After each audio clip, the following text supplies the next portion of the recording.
St.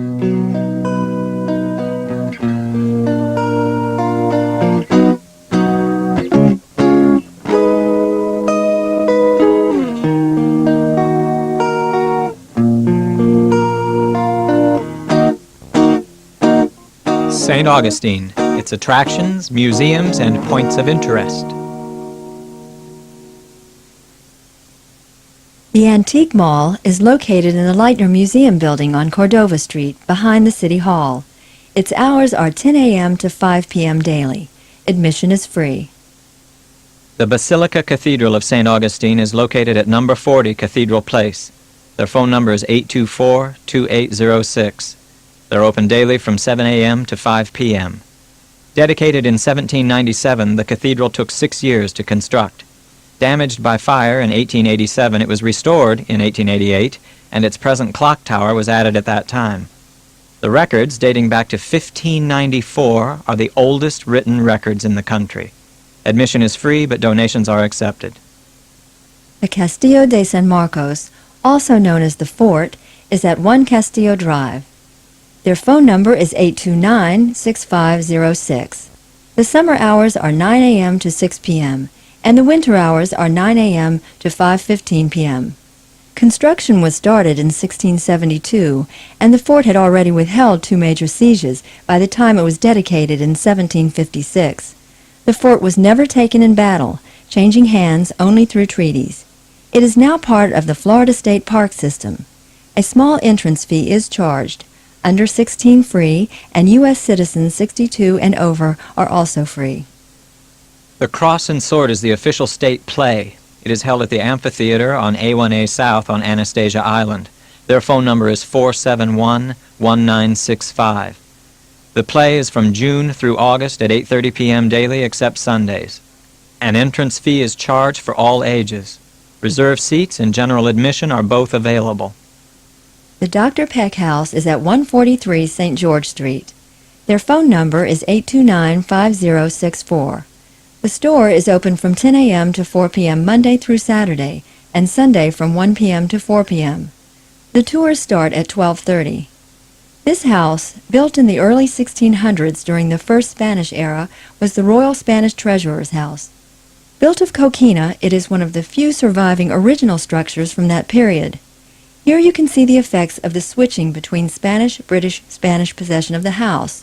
When the house was purchased by Dr. Seth Peck of Old Lyme, Connecticut in 1837, it was restored and the upper wood frame story was added. It was willed to the city by the Peck family in 1932 and was once again restored in 1968 thanks to grants and donations, and has been beautifully maintained by the Women's Exchange. It is exquisitely furnished in the pre-Civil War fashion. Many of the furnishings were brought south by Dr. and Mrs. Peck from Connecticut. An entrance fee is charged. Fort Matanzas National Monument is south of St. Augustine Beach on A1A. Their phone is 471-0116. They are open daily from 8:30 a.m. to 5:30 p.m.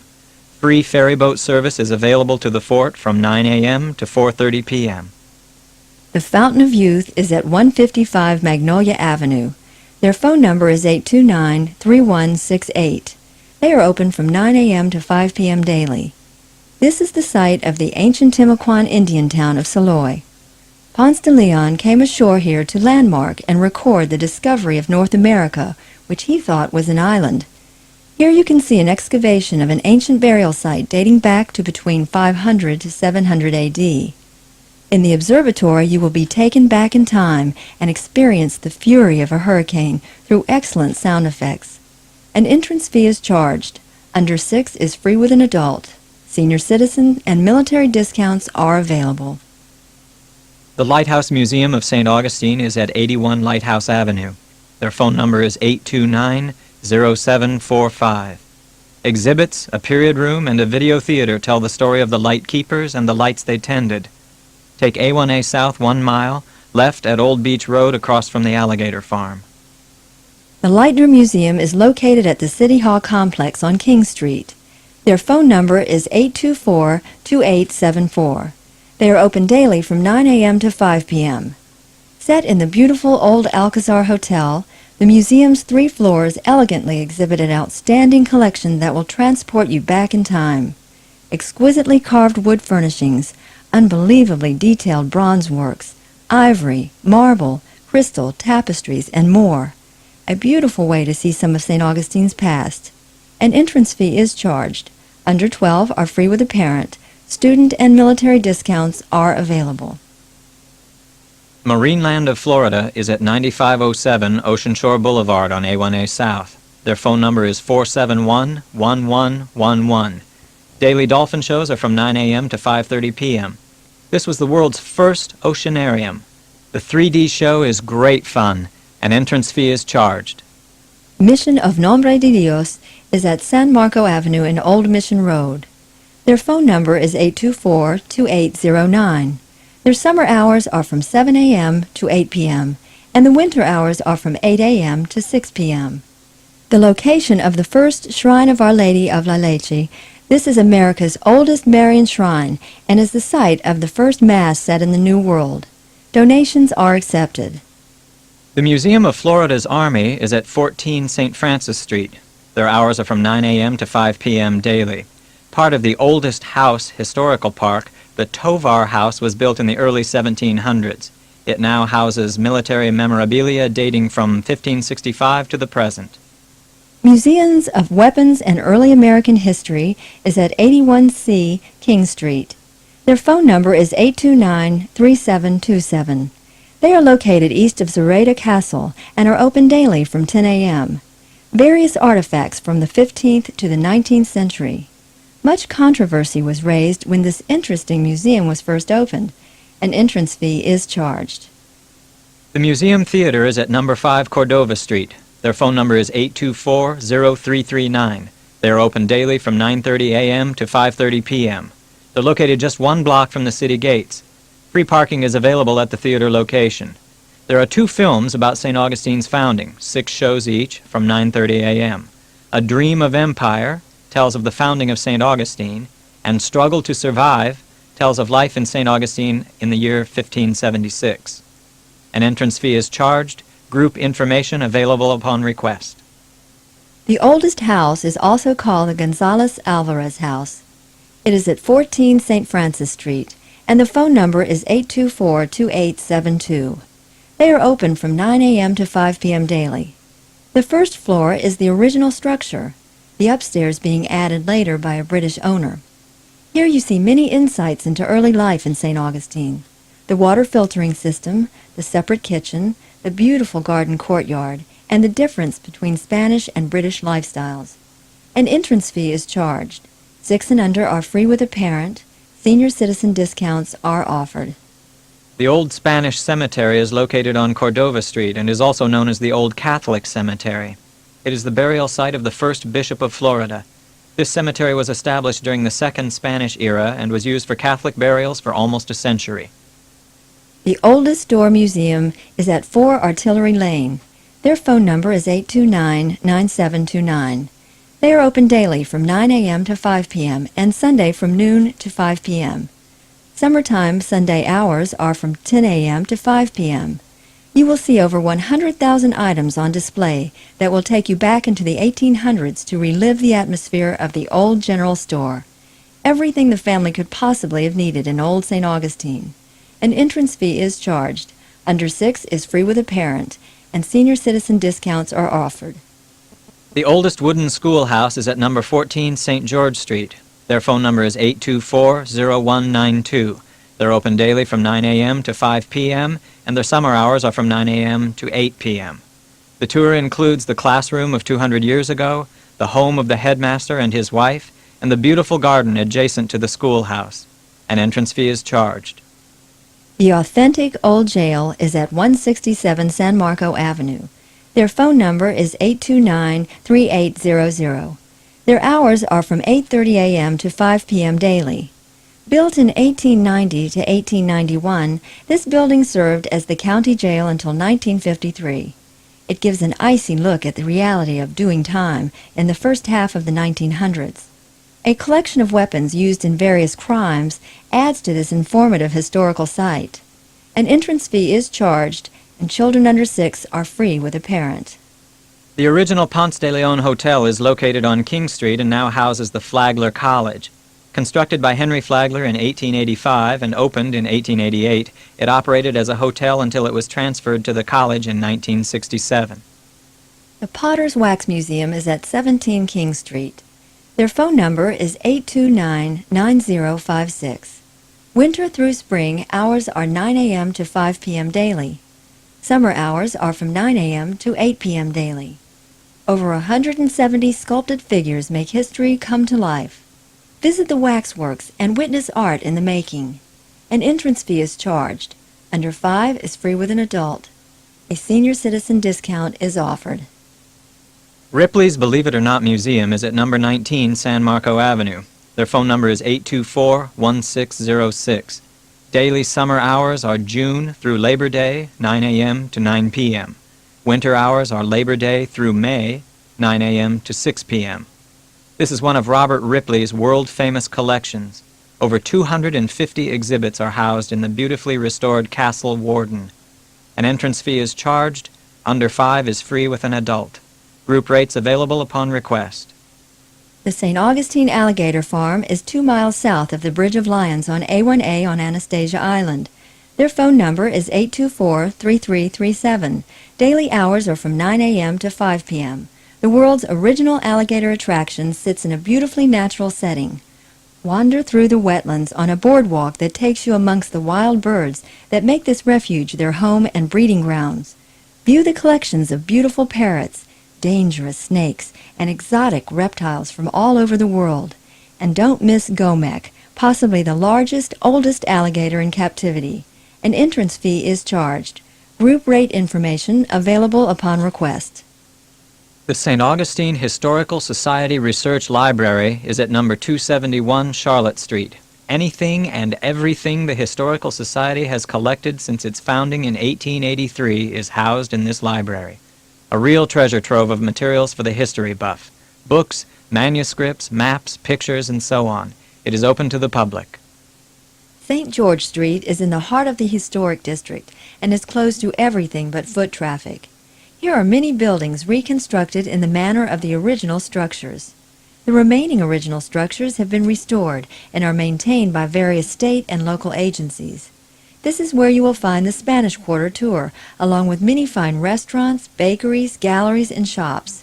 Street musicians entertain you while you take your time to explore for your own treasures. Wander along the quaint side streets to find more hidden treasures. Many treats await you on Spanish and Charlotte Streets, which parallel St. George Street. St. Photios Chapel is the National Greek Orthodox Shrine. It is located at number 41 St. George Street. Their phone number is 829-8205. Daily hours are from 9 a.m. to 5 p.m. The shrine is dedicated to the first colony of Greek people to come to America. An audiovisual presentation gives the history of the shrine. Admission is free, donations are welcome. The Spanish Quarter is found on St. George Street. Their phone number is 825-6830. Hours are from 9 a.m. to 5 p.m. daily. This is an introduction to America's Spanish heritage. Tour 7 restored, furnished buildings and see craft activities in the museum. The setting is attractive and authentic. Beautiful antiques are everywhere you look. The blacksmith forge is still in use. The ancient spinning wheels and looms are still making thread and cloth. Very enjoyable and educational. An entrance fee is charged. Group rates upon request. The Tragedy in U.S. History Museum is at number 7 Williams Street. They are open daily from 9 a.m. until dark. Here you will see Elvis Presley's last will and testament, Bonnie and Clyde's getaway car, Jane Mansfield's death car, an original human bill of sale, and much more. This museum is so unusual that it has been on national TV. An entrance fee is charged. The Treasure Museum is at 62 Spanish Street. They are open daily from 10 a.m. to 6 p.m. A fabulous exhibit of sunken treasure and antique weapons on loan from successful treasure seekers, including Mel Fisher and the state of Florida. An entrance fee is charged. Zoraida Castle, also known as Via Zoraida, is at 83 King Street. Their phone number is 824-3097. They're open daily from 9 a.m. to 5:30 p.m. A Moorish-style palace inspired by the Alhambra of Granada, Spain, This was the first poured concrete structure erected in St. Augustine. An entrance fee is charged, children under 6 are free with a parent, senior citizen and military discounts are offered. The Visitors Information Center is at 10 Castillo Drive. Their phone number is 824-3334. Daily hours are from 8:30 a.m. to 5:30 p.m. A 28-minute film about St. Augustine is shown. An entrance fee is charged. Under 16 is free. Adult group rates are available. The local tourist radio is AM 1170. It supplies new arrivals continuous information on St. Augustine and its attractions. 2 separate tour train tours run through the Historic District daily, 8:20 a.m. to 5 p.m., starting at 20-minute intervals. Tickets can be purchased at points throughout the city and are good throughout your stay with unlimited on-off privileges at various train stops. Group rates are available. 3 horse and carriage tour companies are available for tours throughout the Historic District. They operate from 8:30 a.m. to 5 p.m. daily, except Christmas and Easter, when they're available between 8 a.m. and noon. The carriages can be found along the waterfront. Boat tours of Matanzas Bay on the Victory 2 and 3 depart from the City Yacht Pier. It is a delightful 1-hour, 15-minute cruise along the Matanzas Bay. Group rates are available. At this writing, there are 11 bed and breakfast inns available within the Historic District. Approximately 34 motels and hotels are available in town, on Anastasia Island, and along I-95. Everything from budget to deluxe is available within and close in to the Historic District. There are condos and rental units on both the Barrier Island and North Beach, with daily, weekly, and monthly rates available at most of them. These rates fluctuate seasonally. There are 3 state park campgrounds and 8 public RV parks within a short driving distance from downtown. There are a dozen or so art galleries in town and a collection of antique shops to satisfy any treasure seekers. A flea and farmers market is held from 9 a.m. to 5 p.m. every Saturday and Sunday on State Road 207 at I-95.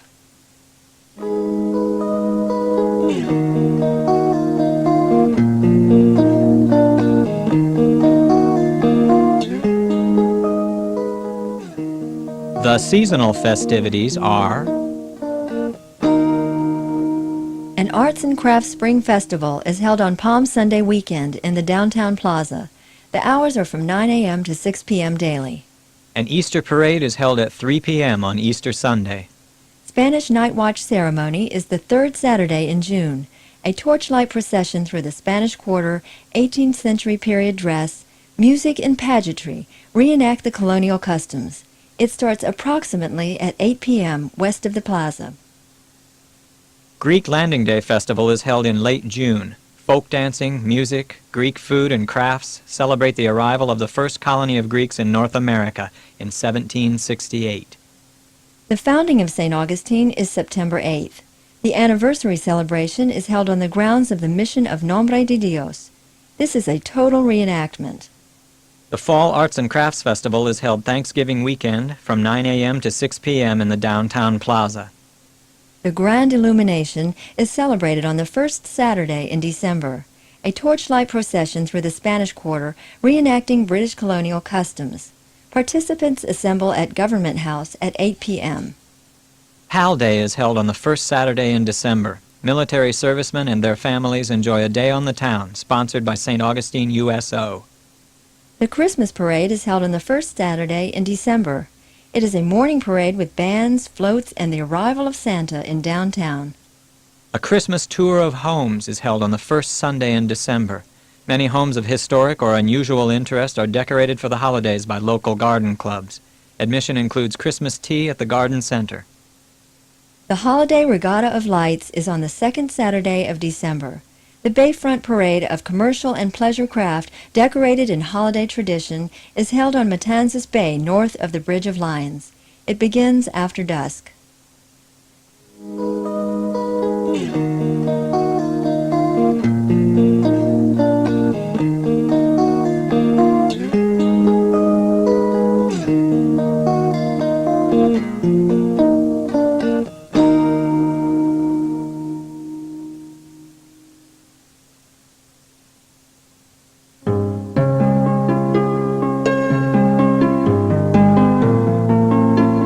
hope you enjoyed this presentation. The History of St. Augustine was performed by Michael Emerson and Joyce Jordan. The music was created and performed by Parrish King. The History of St. Augustine, copyright 1990, audiobooks on cassette.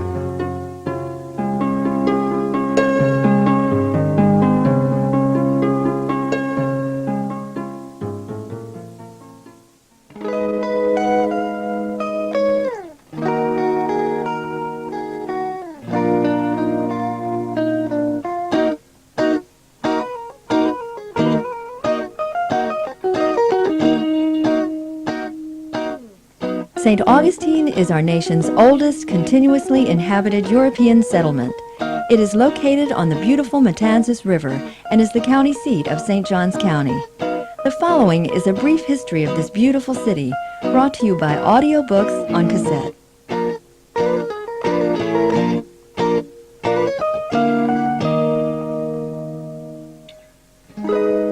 The History of St. Augustine.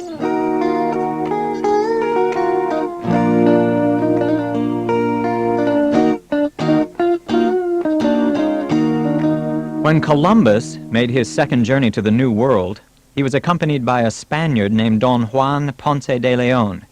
In Haiti, Ponce de Leon helped capture and conquer rebellious natives and established a successful plantation.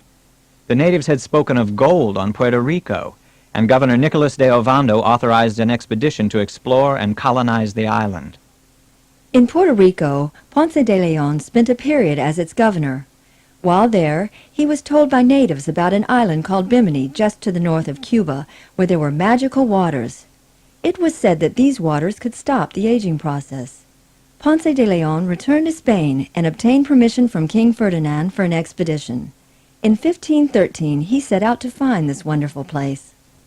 The new land was discovered by Ponce de Leon on La Pascua, Florida, the Spanish Feast of Flowers Day, March 27, 1513. This day is better known to us as Easter Sunday. Naming the new land La Florida, he claimed it for Spain. Spain made many attempts during the next 50 years to colonize La Florida, all futile. In 1564, the French established Fort Caroline on the mouth of the St. Johns River, just north of what was to become Jacksonville. This threat to Spain's claim caused King Philippe II to send his most experienced admiral, Don Pedro Menendez de Avilés, to colonize and clear Florida of any settlers of other nations. Menendez was named the first governor of La Florida. Menendez first sighted land on August 28th, the Catholic feast day of St. Augustine. On September 8th, 1565, with much fanfare, Menendez brought his 600 people ashore, claimed the land for God, and the first Mass was said in the new land. The landing site was called Nombre de Dios, Name of God. This happened 42 years before Jamestown was colonized, and 55 years before the Pilgrims landed at Plymouth Rock in Massachusetts. The natives met by the early Spaniards were the Timucuan Indians. They averaged 6 1/2 to 7 feet tall due to both their diet and the tradition of marrying only the tallest men to the tallest women. The tribe suffered many deaths due to white man diseases and border conflicts with the British. The surviving Timucuans lived happily amongst the Spaniards, frequently intermarrying. Menendez quickly set to work building a settlement and constructing a fortification. He then set to following King Philippe's instructions. With quick military actions, enormous good luck, and Mother Nature's assistance in a hurricane, Menendez made quick work of the French garrisons. While the French were sailing south to attack St. Augustine, Menendez marched north to Fort Caroline by land. He quickly defeated the few soldiers left guarding the French fort. The French ships, meanwhile, had encountered a hurricane and had been destroyed. Upon returning to St. Augustine, Menendez found the surviving French soldiers beached. He offered them a choice. They could become Catholics and join the Spanish forces, or they could be executed. Records show that 290 of the 514 French soldiers were put to death. Thus the name Matanzas, or Slaughter River. Missions and outposts were established, and a permanent colony was constructed. The site of St. Augustine was encircled on 3 sides by rivers or saltwater lagoons. There is the Matanzas River to the east, the San Sebastian River on the west, and the North River to the south. The open north side of the city was protected by the fort, which was later to become known as the Castillo de San Marcos. St. Augustine was pillaged and burned by Sir Francis Drake in 1586. In 1668, the English pirate, Captain John Davis, and his privateers attacked and left 60 people dead in the streets. The wooden fortification did not fare well during the increasingly frequent attacks from the English colonies to the north. Under Governor Don Manuel de Sandoya, work began on a newer, stronger fort in 1672. Discovery of coquina on Anastasia Island made it possible to build a more durable structure. The Spaniards employed Indians, Spanish peons, some slaves, and convicts to take on the painstaking job of building the stone fort. The coquina was quarried on Anastasia Island by artisans imported from Cuba. The blocks were then transported to the building site by oxen and ferry barges, then lifted into place by hand-operated pulley systems. The construction took over a quarter of a century. Though the fort was nearly completed in 1696, it was not officially dedicated until 1756. Frequently, even before completion, the fort housed the entire population of St. Augustine, protecting its people from Indian raids, pirates, and foreign attacks. The people of St. Augustine were not an independent, self-sufficient settlement. Depending upon the Spanish military ships for most of their supplies, they were often hungry and ill-equipped.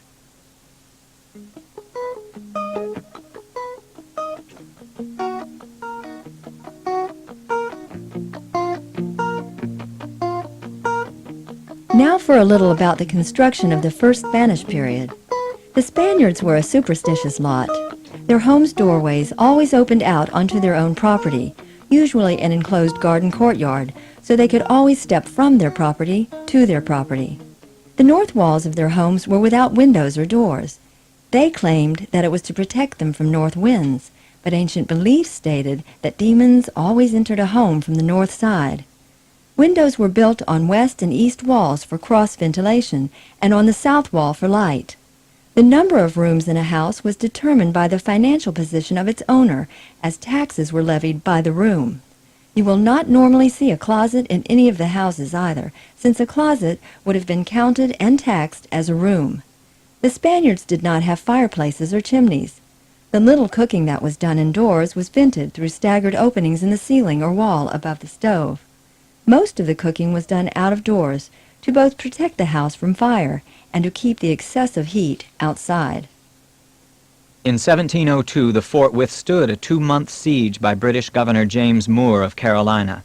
With all of St. Augustine's residents within the fortress, the Spanish guns destroyed any building in the city that may have been of use to the British forces as cover. Finally, the Spanish warships came, blockaded the harbor, and drove the British back north. The city was left burning. The settlers responded to this latest devastation by building a walled city with moats and cannons guarding the gates. The buildings of the town were rebuilt with coquina and tabby. Tabby was the forerunner of concrete. It was a combination of lime, shells, sand, and water. Many of the coquina structures survived over the years. The tabby wasn't as durable. Colonel Palmer, also from Carolina, attacked and tested the strength of the coquina fortress. It held. In 1740, another attack, this time by British General James Oglethorpe of Georgia, was beaten off. The coquina proved indestructible against the batteries of guns, and with the help of Spanish seamen from Havana bringing food, the Spanish casualties were kept to 2. General Oglethorpe said the attack on the fort was as effective as sticking a knife into a round of cheese. In 1763, Spain gave Florida to Great Britain in ransom for the release of Havana. The Spaniards and Timucuan Indians fled to Havana upon occupation of Florida by the British. St. Augustine was under British rule for the next 2 decades and was used as a base for British operations throughout the American Revolution years. The British used the Castillo de San Marcos as a prison for captured revolutionaries during what they subsequently referred to as the 7-Year War. When the war went poorly for the British, Loyalists fled to East Florida and St. Augustine. What they found waiting there for them was a poor town with very little to offer. During the British era, the English brought colonists from throughout Western Europe to quickly establish themselves in Florida. Many of the new colonists were indentured in payment for their passage to the new land. Some of these were the Minorcans. They established their colony just 70 miles south of St. Augustine at New Smyrna in 1768. After 9 years, the colony failed, and the remaining colonists relocated to St. Augustine in 1777. Under a treaty signed by England, France, and Spain, East Florida and St. Augustine were returned to the rule of Spain in April of 1783 and remained such for the next 37 years. During this time, anyone who would pledge an oath of allegiance to Spain was allowed to stay in Florida. This included not only the Englishmen, but also the Italians, Greeks, Minorcans, and French they brought in as colonists.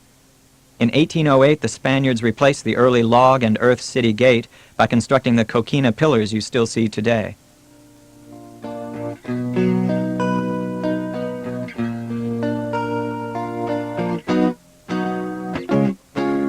Spain sold Florida to the United States of America at a colorful military ceremony on July 10, 1821.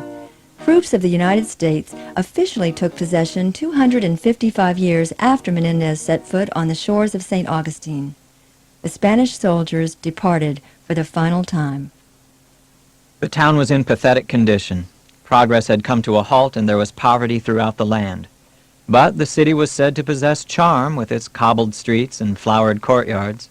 Travel in the early 1800s was difficult, but St. Augustine still attracted many visitors. Speculators rushed in to take advantage of the low prices in an area so rich with charm. Unfortunately, the growing population was decimated by yellow fever in 1821. The Seminole Indians were well established throughout Florida, and they valiantly tried to fight off the incursion of white men. The Seminoles had been declared a nuisance, not just because of their persistent raids, but they were harborers of runaway slaves and had to be stopped. They made a last desperate attempt to regain control of Florida from the white man, battling them from 1817 until 1819, and again from 1835 until 1842. Coming under a white flag, Chief Osceola and Chief Coacucci were captured just south of St. Augustine in 1837. They and their accompanying warriors were imprisoned in the Castillo. Coacucci and 20 of his companions managed to escape. Osceola was transferred to Fort Moultrie at Charleston, South Carolina, where he died. The Seminoles continued battling American forces until most of them surrendered for transfer to reservations in what is now Oklahoma. Many of them escaped by hiding in the Everglades. The end of the Seminole Wars in 1842 made Florida safe once again for visitors, but they did not sign a treaty with the U.S. government until 1935.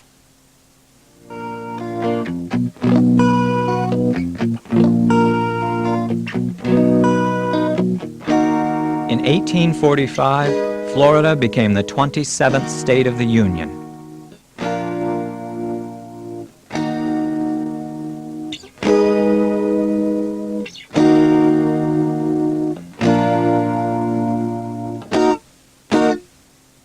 During the Civil War, St. Augustine was easily captured by the Union forces and remained under their control from 1862 until the end of the war. At the conclusion of the Civil War in 1865, St. Augustine was already 300 years old. The fort, no longer really necessary as a fort, was used as a prison. Indians, both local and those captured out west, were imprisoned within the walls of the fort before being relocated to reservations. It was also used for prisoners of the Spanish-American War. In 1883, the Jacksonville, St. Augustine, and Halifax River Railway was completed, linking the city with its northern neighbors. During the winter of 1883 to 1884, Henry M. Flagler visited the city. Flagler, enchanted with St. Augustine, could see the area's potential and was led to build the Hotel Ponce de Leon and the Alcazar. He also purchased the newly constructed Hotel Monica and renamed it Hotel Cordova. The opening of these hotels drew the rich and famous to St. Augustine. Flagler purchased the surrounding railroads, marking the beginning of the Florida East Coast Railway. Eventually, he extended the railway down the east coast of Florida, first to Palm Beach and then on to Miami in 1896. Progress took its toll. The old inevitably gave way to the new and modern. Many historically significant structures and the remaining sections of the defense lines were uprooted to make way for new buildings. In those days, these changes were hailed as great improvements. Man-made demolition wasn't the only enemy St. Augustine encountered, however. Fire did its share of damage. In 1887, the Cathedral and many of the buildings just north of the plaza were burned.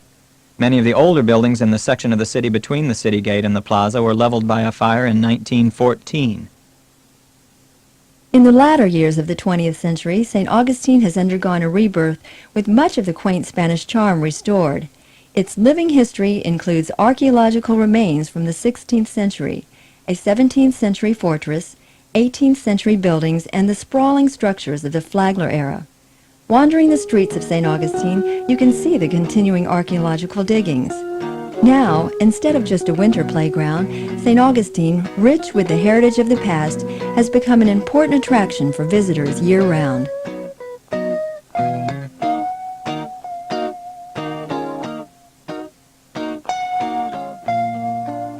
At this time, we would like to say a special thank you to John Gonzalez Ortiz for the beautiful sketch on our cassette cover.